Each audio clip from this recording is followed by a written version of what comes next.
It is daytime in Japan, and we are getting a better look at nature's fury unleashed.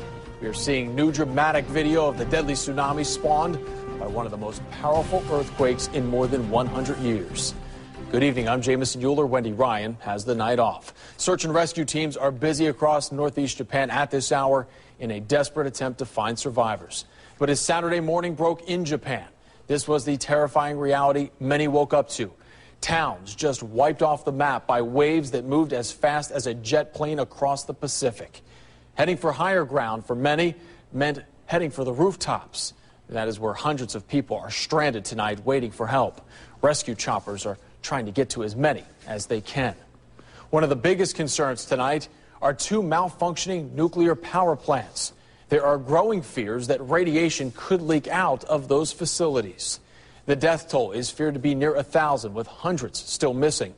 Government leaders describe the damage as enormous, and the shaking is not done yet.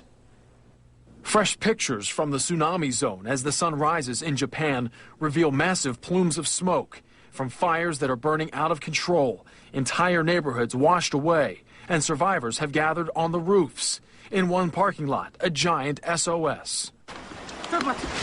And this is the moment where the whole disaster starts, 2:46 p.m. local time.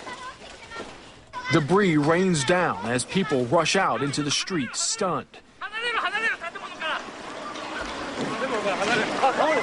Back inside this bookstore, you can see the fear and incomprehension on the faces of the workers. At the same moment, frantic scenes play out all across the country.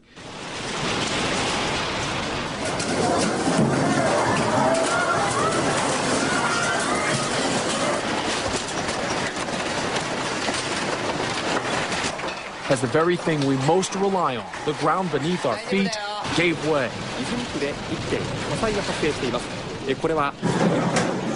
This is the real thing. School children running for their lives.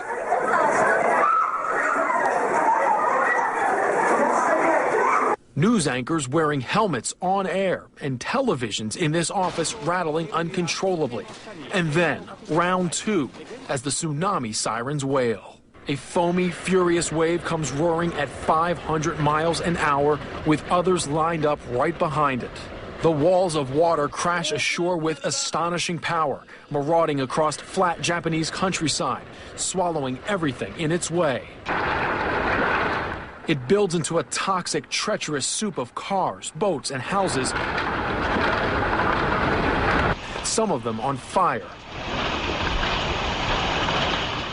Watch as the irresistible liquid invasion creates waterfalls of cars, rips this home right off its foundation.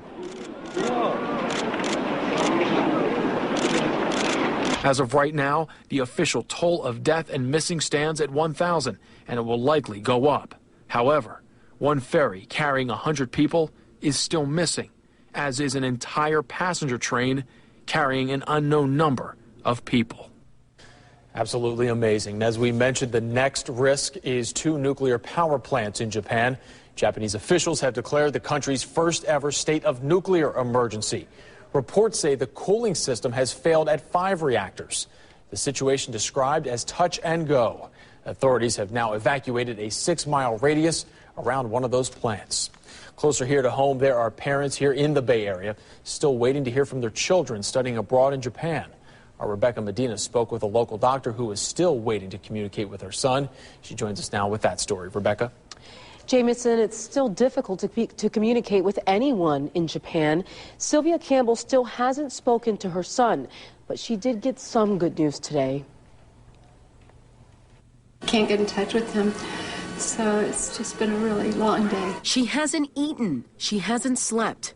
All Sylvia Campbell has done is think about her son Ross, a student at the University of Florida who's been studying abroad in Osaka, Japan since last August. There was no way to get in touch with him, and all we could see were the pictures of what was going on in Japan, and I didn't know where he was. And even before she'd heard the news or saw the horrifying pictures of the devastation or that ocean-sized whirlpool, her mother's instinct had taken over. I happened to wake up at exactly the time that the earthquake hit, And then when I turned on my computer and I saw what was going on, I just couldn't stop crying. After hours of phone calls, Sylvia finally got her answer. I was able to get in touch with the International Studies program at Gainesville this afternoon, and they told me that they had heard from Kansai University in Osaka that the 7 U.S. students that are in Osaka were okay.